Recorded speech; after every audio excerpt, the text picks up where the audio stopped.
Hello everyone, welcome back to my YouTube channel. एक बार फिर से आपका स्वागत है दिग्विजय सिसोदिया एजुकेशन हब में।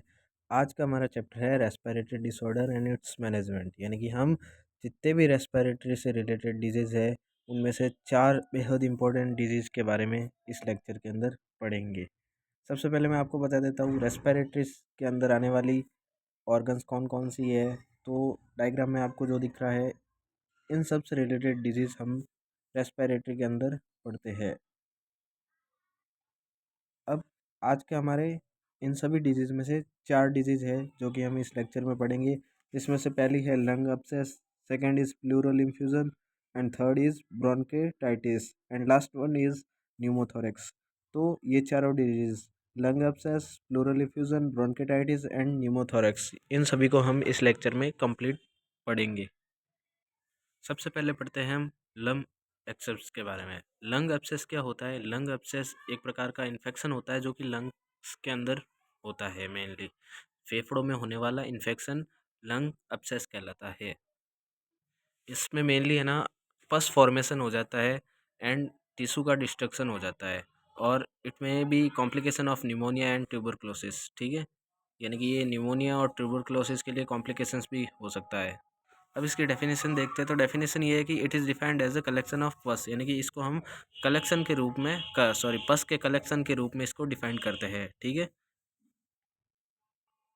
लंग एब्सेस क्या करता है? लंग एब्सेसिस से ना कैविटी फॉर्म करता है by necrosis of lung tissue. जो लंग के जो टिश्यू होते हैं उनको नेक्रोसिस करके अपना लंग एब्सेस कैविटी को फॉर्म करता है।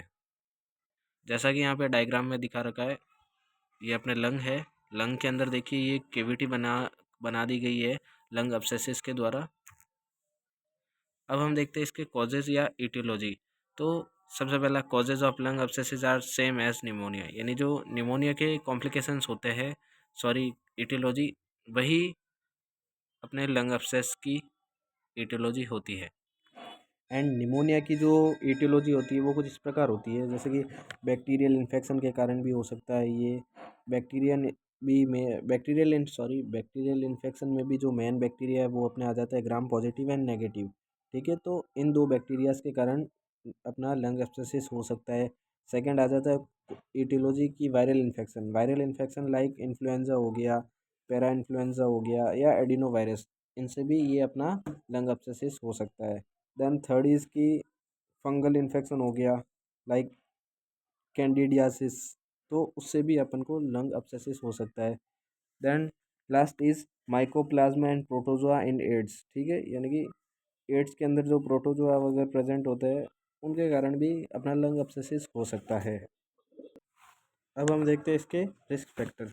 तो रिस्क फैक्टर में देखते हैं इसका aspiration of material into lung. ठीक है, क्या क्या रिस्क फैक्टर है जो कि एस्पायरेशन को अफेक्ट करते हैं। तो सबसे पहला अल्कोहलिज्म। अगर कोई व्यक्ति है जो अल्कोहल का बहुत ज़्यादा सेवन करता है, पेय पदार्थ का, ड्रिंक का, शराब का बहुत ज़्यादा सेवन करता है, तो उसके कारण क्या हो जाता है कि लंग एब्सेसिस वाली कंडीशन आ जाती है। या आप अल्कोहल को तो आप कॉमनली देख लीजिए, लंग से रिलेटेड जितनी भी डिजीज़ होगी उसमें रिस्क फैक्टर आप अल्कोहल मान के चलिए कि अल्कोहल के कारण लंग से रिलेटेड डिजीज़ पक्की होंगी ही होंगी। ठीक है, उसके अलावा रिस्क फैक्टर आ जाता है जैसे कि ड्रग का ओवरडोज हो गया हो तो, ठीक है, या फिर कोई सीजर डिसऑर्डर है, या अपने को कोई इन्फेक्शन एजेंट अंदर घुस गया है बॉडी के अंदर, लंग के अंदर, तो या एनाएरोबिक बेसिलाई है उसके कारण भी हो सकता है। ठीक है, या कोई कार्डियोवास्कुलर एक्सीडेंट्स हो गए हो। ठीक है, या फिर जनरल एनेस्थीसिया लेने के कारण भी कभी कभी ये वाली कंडीशन पैदा हो जाती है लंग एब्सेसिस वाली। अब हम देखते हैं इसके अदर कॉजेज। अदर कॉजेज में आ जाता है pulmonary embolism, malignant growth end TB, tuberculosis. ठीक है,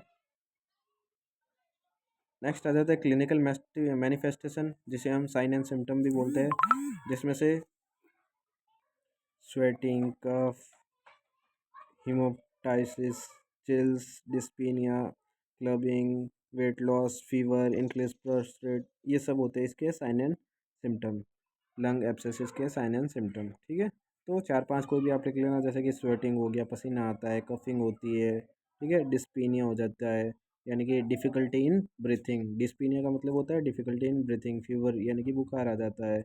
वेट लॉस हो जाता है। पल्स रेट इंक्रीज हो जाती है। ये 4-5 आप लिख सकते हो। अब हम देखते हैं diagnostic evolution of lung abscesses. तो डायग्नोस्टिक इवोल्यूशन में आप देखिए कि सबसे पहले फिजिकल एग्जामिनेशन जो कि कॉमन है हार्ट डिजीज़ में, आप लिख सकते हो। नेक्स्ट है हिस्ट्री कलेक्शन, ये भी कॉमन है, आप हार्ट डिजीज़ में लिख सकते हो। अब आ जाते हैं चेस्ट एक्सरे पे। चेस्ट एक्सरे करना है आपको लंग एब्सेसिस होने पे।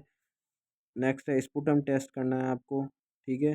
Then chest एस्कल्टेशन। ऑस्कल्टेशन का मतलब यहाँ पे है कि स्टेथोस्कोप से अपन को क्या करना है, लंग का टेस्टिंग करनी है, ठीक है। Chest auscultation. And last is bronchoscopy, ठीक है। तो ये सब थी इसकी डायग्नोस्टिक इवोल्यूशन। अब हम देखते हैं कॉम्प्लिकेशंस। कॉम्प्लिकेशंस में आ जाता है इसके like emphysema and broncho pleural fistula, ये इसके कॉम्प्लिकेशंस है। अब हम इसके देखते हैं मेडिकल मैनेजमेंट। मेडिकल मैनेजमेंट में आप देखिए कि आप कोई भी एंटी माइक्रोबियल थेरेपी ले सकते हो 6 से 8 वीक तक, ठीक है, जिससे कि ये लंग एब्सेसिस ठीक हो जाता है। या फिर कोई चेस्ट फिजियोथेरेपिस्ट से मिलके आप चेस्ट फिजियोथेरेपी ले सकते हो। ब्रोंकियोडायलेटर्स ले सकते हो ताकि आपकी जो ब्रोंकी है, उस ब्रोंकाई है, वो डायलेट हो जाए। तो ये सब मेडिकल मैनेजमेंट है लंग एब्सेसिस के। एंड अब देखते हैं हम नर्सिंग मैनेजमेंट। नर्सिंग मैनेजमेंट में तो यही है कि जो आप एंटी माइक्रोबियल एजेंट है जो कि डॉक्टर के द्वारा प्रेस्क्राइब होता है, उनको आप क्या करेंगे, पेशेंट को एडमिनिस्टर करेंगे, ठीक है, और पेशेंट को असिस्ट करेंगे। वही कॉमन चीज़ है। नर्सिंग मैनेजमेंट में आप कॉमन चीज़ें लिख सकते हो जो कि आपने फंडा में पढ़ी होती है। नर्सिंग रोल जब हम पढ़ते हैं वो सब हम नर्सिंग मैनेजमेंट के अंदर लिख सकते हैं, ठीक है। तो लास्ट इसमें एक और देख लेते हैं कि असिस्ट द रेस्पिरेटरी ट्रीटमेंट। जो रेस्पिरेटरी ट्रीटमेंट लाइक स्पायरोमीटर जो होता है ना, जो आपने एक बार यूट्यूब पे सर्च करके देना, यहाँ पे मैं पिक्चर नहीं बता सकता। स्पायरोमीटर एक इंस्ट्रूमेंट होता है जिससे कि आप लंग से रिलेटेड मेनली जितनी भी डिजीज़ होती है वो स्पायरोमीटर उसमें काम में लिया जाता है, जिससे वो डिजीज़ ठीक हो जाती है, ठीक है। बेसिकली स्पायरोमीटर में ज़ोर से सांस ली जाती है मुंह से, एंड उसको बाहर एक्सेल किया जाता है, इनहेल एंड एक्सेल किया जाता है, ठीक है। देन इसके नर्सिंग डायग्नोसिस आ जाते हैं। नर्सिंग डायग्नोसिस में है पहला कि pleuritic pain related to coughing, localize injury to lung parenchyma, ठीक है, कि पेन आ जाता है, पेन होता है बहुत ज़्यादा रिलेटेड टू कफिंग, कफिंग के कारण पेन होता है। Then ineffective airway clearance related to sputum production. Sputum production के कारण जो अपनी एयरवे है वो इनफेक्टिव क्लियरेंस, यानी कि जो एयरवे का क्लियरेंस है वो इनफेक्टिव रहता है, ठीक है। नॉलेज डेफिशिएट जो कि कॉमन है, आप हर किसी में डिजीज़ में भी ये लिख सकते हो कि deficient knowledge related to disease condition. हमारी डिजीज़ कंडीशन यहाँ पे है लंग अब्सेसिस, ठीक है। तो ये सब इसके नर्सिंग डायग्नोसिस है। अब हम चलते हैं नेक्स्ट डिजीज़ पे जो कि है हमारी pleural effusion. Pleural effusion basically एक ऐसी डिजीज़ कंडीशन है जिसके अंदर क्या होता है कि अपने जो लंग्स है उसके अंदर फ्लूइड कलेक्ट हो जाता है। टू मच फ्लूइड यानी कि बहुत ज़्यादा मात्रा में फ्लूइड कलेक्ट हो जाता है, उसको ही हम प्लूरल इफ्यूज़न बोलते हैं, ठीक है। और फ्लूइड भी मेनली कहाँ पे कलेक्ट होता है, तो वो होता है अपने प्लूरल स्पेस। प्लूरल स्पेस क्या होता है, जो लंग की दो लेयर होती है उसके बीच में जो स्पेस होता है उसको प्लूरल स्पेस कहते हैं, ठीक है। लंग के भी जो लेयर होती है दो, first is parietal pleura and second is visceral pleura. तो parietal pleura and visceral pleura जो लंग की लेयर होती है, ये दोनों, इनके बीच में जो गैप होता है, खाली जगह, रिक्त स्थान, उसी को हम बोलते हैं अपना प्लूरल स्पेस। और उस प्लूरल स्पेस के अंदर बहुत ज़्यादा फ्लूइड इकट्ठा हो जाता है, उस कंडीशन को हम बोलते हैं प्लूरल इफ्यूजन, ठीक है। ज़्यादा डाउट में नहीं आना है। बेसिकली होता क्या है कि जो लंग की लेयर होती है उसके बीच में जो गैप होता है, उस गैप को हम बोलते हैं प्लूरल स्पेस। उस स्पेस के अंदर बहुत सारा फ्लूइड इकट्ठा हो जाता है, उसको बोलते हैं हम प्लूरल इफ्यूजन, ठीक है। इसको हम दूसरे नाम से भी जानते हैं, like water on the lungs, ठीक है, वाटर ऑन दी लंग्स। अब हम देखते हैं इसकी ईटियोलॉजी। ईटियोलॉजी में आ जाते हैं अपने heart failure, liver failure, renal failure, TB, pulmonary infection. ठीक है, तो ये सब इसके ईटियोलॉजी या रिस्क फैक्टर है, यानी कि इन सब कंडीशन में ये मेनली बहुत ज़्यादा होता है। ठीक है, अब नेक्स्ट हम देखते हैं क्लिनिकल मैनिफेस्टेशन, जिसे हम साइन एंड सिम्टम भी बोलते हैं। तो प्लूरल इफ्यूजन के साइन एंड सिम्टम्स है chest pain, chills, dyspnoea, fever, pneumonia, ये सब इसके क्लिनिकल मैनिफेस्टेशन या साइन एंड सिम्टम्स है। अब इसके हम डायग्नोस्टिक इवोल्यूशन देखते हैं। तो डायग्नोस्टिक इवोल्यूशन में आ जाता है इसका कॉमन चीज़ फिजिकल एग्जामिनेशन, हिस्ट्री कलेक्शन। ठीक है, ये आप हर डिजीज़ में लिख सकते हो। एंड अदर हम देखें तो इसके हो जाता है अदर डायग्नोस्टिक इवोल्यूशन, जिसमें आ जाता है chest X-ray, CT scan, thoracentesis, pleural biopsy या प्लूरल एस्पायरेशन। ठीक है, नेक्स्ट आ जाता है इसके कॉम्प्लिकेशंस। कॉम्प्लिकेशंस में है एक ही कॉम्प्लिकेशन है इसका कि रिस्पिरेटरी फेलियर हो जाता है। अब देखते हैं हम मेडिकल मैनेजमेंट। मेडिकल मैनेजमेंट वही है, इसका ट्रीटमेंट कैसे करना है। तो ट्रीटमेंट इसका मेनली कैसे होगा कि treatment is aimed at underlying causes, heart disease, infection, tumour. ठीक है, एंड सेकंड ट्रीटमेंट है कि thoracentesis is done to remove fluid. Thoracentesis जो ट्रीटमेंट किया जाता है उसके अंदर होता है क्या कि जो फ्लूइड लंग्स की कैविटी के अंदर भर गया है उसको रिमूव किया जाता है। ठीक है, नेक्स्ट देखते हैं इसके नर्सिंग मैनेजमेंट। नर्सिंग मैनेजमेंट वही है कि हेड को एलिवेट करना है, पेशेंट को मतलब कंफर्टेबली रखना है, उसको पोजीशंस चेंज करते रहना है, जो एंटी माइक्रोबियल एजेंट्स प्रिस्क्राइब किए थे डॉक्टर ने वो एडमिनिस्टर करना है। ठीक है, और पेशेंट को इनक्रेज करना है कि न्यूट्रिशनल डाइट टेक करनी है, टाइम टू टाइम खाना खाना है, हेल्थी न्यूट्रिशनल डाइट लेनी है। ठीक है, सफिशिएंट बेड रेस्ट करना है, ये सब इसके नर्सिंग मैनेजमेंट में आ जाएंगे। देन इसके डायग्नोसिस। डायग्नोसिस आपको मैं एक्सप्लेन नहीं करूँगा क्योंकि डायग्नोसिस पढ़ने से भी समझ में आ जाता है। एंड डायग्नोसिस मेनली आपको देखने पड़ते हैं, समझाने से समझा तो मैं दूंगा लेकिन याद करने पड़ते हैं बेसिकली। ठीक है, दो तीन मैं कॉमन बताता हूँ, जैसे कि अपना हो गया anxiety related to disease process. जो अपनी डिजीज़ कंडीशन है उससे क्या होता है कि पेशेंट को एंजाइटी होती है, तो ये अपना एक डायग्नोसिस हो गया। दूसरा हो गया कि उस डिजीज़ के प्रति पेशेंट को नॉलेज ना होना, उसको बोलते हैं हम नॉलेज डेफिसिट, ये हो गया दूसरा। तीसरा हो गया इम्बैलेंस न्यूट्रिशन, यानी कि जो पेशेंट को डिजीज़ हो जाती है तब वो इनटेक या खाना सही टाइम पे नहीं खाता है, जिसके कारण क्या हो जाता है डेफिशिएंसी हो जाती है न्यूट्रिशन की। तो ये कॉमन कॉमन है डायग्नोसिस।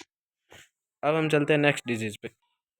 नेक्स्ट डिजीज़ है हमारी ब्रोंकेटाइटिस, जिसको हम ब्रोंकेलाइटिस भी बोलते हैं।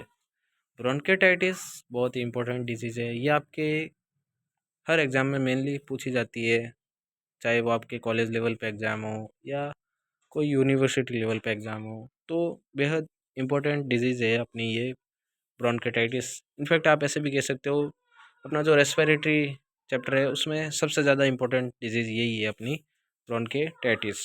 ब्रोंकेटाइटिस को हम दो पार्ट में डिवाइड करते हैं, ब्रोंकियो एंड टाइटिस।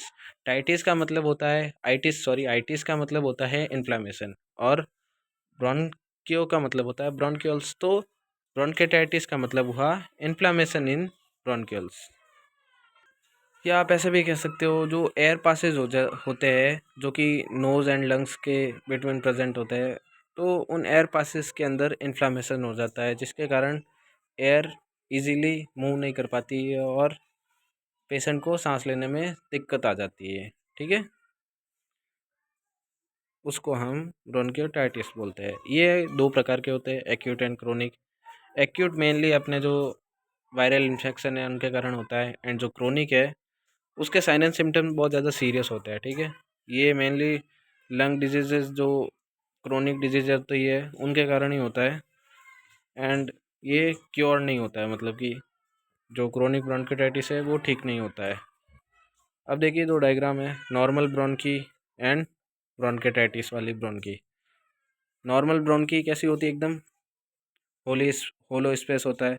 जो ब्रोंकिटाइटिस वाली कंडीशन में ये देखिए बीच में इन्फ्लामेशन हो गया है, जूम करके बताता हूँ मैं, ये देखिए बीच में इन्फ्लामेशन हो गया है जिसके कारण एयर इजीली पास आउट नहीं हो पाती है। ठीक है, डेफिनेशन वही जो हमने ऊपर देखी। नेक्स्ट हम देखते हैं इसके रिस्पेक्टर। रिस्पेक्टर यही अपने स्मोकिंग हो गया, जो स्मोक करते हैं पेशेंट उसको ये बहुत ज़्यादा हो जाता है, ब्रोंकाइटिस की संभावना बहुत ज़्यादा रहती है। एलर्जेंस कोई बॉडी के अंदर एंटर कर गया हो तो, या एनवायरनमेंट बहुत ज़्यादा पॉल्यूटेड है, ठीक है, या कोई भी other environmental condition like cold वाली कंडीशन, सर्दी आ गई है तो भी ब्रोंकाइटिस हो सकता है। कॉजेटिव एजेंट, कॉजेटिव एजेंट्स में आ जाता है इसके आरएसवी। आरएसवी बोले तो respiratory syncytial virus. And next is sometime it's may be due to bacteria, bacteria के कारण भी ये कॉज कर सकता है। साइन एंड सिम्टम या क्लिनिकल मैनिफेस्टेशन, जिसमें से सबसे पहला cough, dyspnoea, fever, shortness of breath, cyanosis. Cyanosis का मतलब होता है ब्लूइश डिस्कलरेशन ऑफ स्किन। ठीक है, तो ये सब इसके साइन एंड सिम्टम है। डायग्नोस्टिक एवोल्यूशन में वही अपने chest x ray, sputum culture, spirometry. Then pathophysiology. अब पैथोफिजियोलॉजी देखते हैं हम ब्रोंकाइटिस की। सबसे पहले ड्यू टू कॉज या ड्यू टू इटियोलॉजिकल फैक्टर, जिसके कारण क्या होगा, इन्फ्लामेशन ऑफ ब्रोंकस, ब्रोंकस के अंदर इन्फ्लामेशन होगा। ब्रोंकस के अंदर इन्फ्लामेशन होने के कारण जो अपने म्यूकस है उसका एक्सेसिव प्रोडक्शन होगा। एक्सेसिव म्यूकस प्रोडक्शन के कारण क्या होगा, पोटेंशियल स्मूथ मसल कॉन्स्ट्रिक्शन, जो स्मूथ मसल है उनका कॉन्ट्रैक्शन होगा, जिसके कारण ब्रोंको स्पाज्म होगा। तो ये थे इसकी पैथोफिजियोलॉजी। अब इसके मेडिकल मैनेजमेंट देखते हैं। मेडिकल मैनेजमेंट में एंटीबायोटिक लेंगे हम, ठीक है, शॉर्ट टर्म स्टेरॉइड्स थेरेपी, जिसमें से स्टेरॉइड कौन सा लेंगे हम, प्रेडनियोसोन, ठीक है। देन गुड हाइड्रेशन, यानी कि पर्याप्त मात्रा में ड्रिंक, पानी पियेंगे हम। एंड सिम्टोमेटिक ट्रीटमेंट में आ जाते हैं फॉर फीवर। फीवर होगा तब हम क्या करेंगे, एसिटामिनोफेन ले लेंगे, या फिर जब कफिंग होगी तब हम क्या करेंगे, कफ ट्रीटमेंट लेंगे, ठीक है, जिसमें से हम जितने भी एंटीट्यूसिव ड्रग होती है वो देंगे पेशेंट को। अब देखते हैं नर्सिंग मैनेजमेंट। नर्सिंग मैनेजमेंट वही है अपना एनवायरनमेंट को, पॉल्यूशन को, जो भी है उसको मिनिमाइज़ करना, ठीक है, जो रूम ह्यूमिडिफायर है वो प्रोवाइड करना, जिससे कि अपना एनवायरनमेंट एकदम अच्छे से क्लीन रहे और ह्यूमिडिफाई एयर रहे वहाँ की, ठीक है। एंटी माइक्रोबियल एजेंट्स जो कि डॉक्टर के द्वारा प्रेस्क्राइब है वो एडमिनिस्टर करना पेशेंट को, ठीक है। पेशेंट की पोजीशंस को फ्रिक्वेंटली चेंज करते रहना। तो ये सब वही कॉमन है नर्सिंग डायग्नोसिस सब में, जितनी भी रेस्पिरेटरी डिजीज़ है। Then nursing diagnosis. Nursing diagnosis भी वही है, anxiety related to disease process, knowledge deficient, imbalance nutrition, less than body requirements, ठीक है, कॉमन है। एक दो चेंज रहते हैं डायग्नोसिस, बाकी सब कॉमन ही लिखने अपने को, क्योंकि डायग्नोसिस दो प्रकार के होते हैं अपने, एक तो एक्चुअल एंड दूसरा पोटेंशियल। एक्चुअल तो एक दो अपन को लिखने होते हैं, बाकी अपन तीन चार जो लिखते हैं वो पोटेंशियल वाले लिखते हैं, ठीक है। नेक्स्ट फिर हम बढ़ते हैं अपनी नेक्स्ट डिजीज पे, जिसका नाम है न्यूमोथोरेक्स। अब न्यूमोथोरेक्स क्या था, न्यूमोथोरेक्स का मतलब होता है एक्यूमुलेशन ऑफ एयर और gas in the pleural cavity. जो अपनी प्लूरल कैविटी होती है उसके अंदर एयर या गैस का एक्यूमुलेशन हो जाता है, ठीक है। और इसका कारण क्या होता है, due to collapse of the lungs on the affected side. जो लंग अफेक्टेड होता है, जहाँ पे लंग अफेक्टेड होता है वहाँ पे लंग कोलैप्स हो जाता है, ठीक है, उस कारण से एक्यूमुलेशन हो जाता है प्लूरल कैविटी के अंदर, ठीक है, उसको हम न्यूमोथोरेक्स बोलते हैं।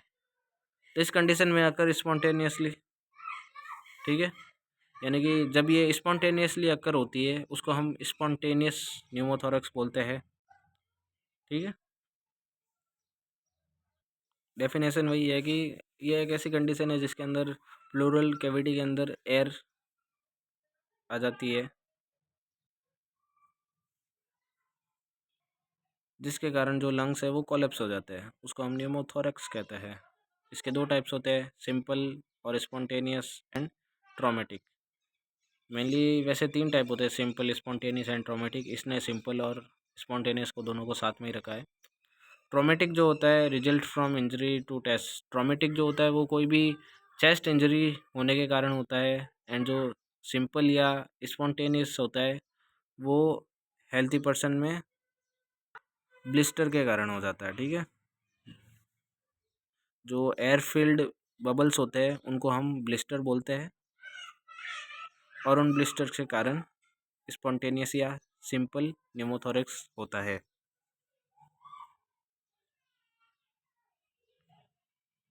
अब इसके हम साइन एंड सिम्टम देखते हैं। तो साइन एंड सिम्टम वही है, सडन ऑनसेट, डिस्पीनिया, ट्रैकीकार्डिया। ठीक है, कॉम्प्लिकेशंस में आ जाता है acute respiratory failure, cardiovascular collapse. इसके जो साइन सिम्टम्स है उनको हम एक ट्रिक से याद रख सकते हैं, जैसे कि जो न्यूमोथोरेक्स नाम है उसमें से हम न्यूमो को हटा दे तो पीछे क्या बचता है, पी थोरेक्स। पी थोरेक्स से एक ट्रिक बन जाती है, P stand for pleuritic chest pain, T means tachycardia, H means hyper resonance, O means onset sudden, R means reduce health sound, A means absent fremitus, X means X-ray shows collapse. तो ये एक trick बन गई symptom याद करने की। इसका management देख लेते हैं। मैनेजमेंट में है कि हमको कैसे भी करके जो एयर है उसको बाहर निकालना है। ठीक है, तो उसको बाहर कैसे निकालेंगे हम, उसके लिए हम क्या करेंगे, एक ट्यूब लेंगे, स्मॉल ट्यूब, चेस्ट ट्यूब, जो कि अंदर जाएंगी स्पेस के अंदर जो प्लूरल स्पेस है, और इवैक्यूएट दी एयर। ठीक है,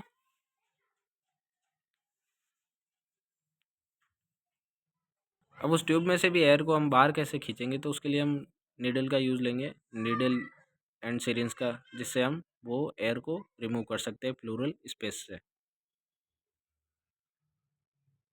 और क्वेश्चन आ गया कि जो चेस्ट ट्यूब है उसको इंसर्ट कहाँ करेंगे, तो सीधी सी बात है, ribs and attaching suction device. ठीक है, यानी कि जो ट्यूब होगी वो हम रिब्स के बीच में अटैच करेंगे या इंसर्ट करेंगे रिब्स के बीच में से, एंड जो सक्शन डिवाइस है उसको ऐड करेंगे। जब तक ये प्रोसीजर चलेगा तब तक हमको पेशेंट को ऑक्सीजन सप्लाई करते रहना है, ताकि पेशेंट जिंदा रहे, रेस्पिरेशन करता रहे। नर्सिंग मैनेजमेंट में आपको मैंने बता रखा है, सब कॉमन है, आप जो पिछली डिजीज़ में लिखा वही लिख देना इसमें भी।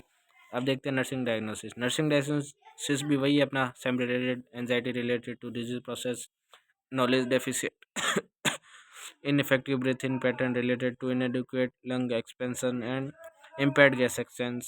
ठीक है, तो इसी के साथ हमारी लास्ट डिजीज़ भी हुई कंप्लीट। तो 4 डिजीज़ हमने इस लेक्चर में पढ़ी है। उम्मीद करता हूँ आपके समझ में आ गई होंगी। बाकी की जो बची हुई डिजीज़ है वो हम पढ़ेंगे नेक्स्ट लेक्चर में। मिलते हैं अगली वीडियो में। थैंक यू, धन्यवाद।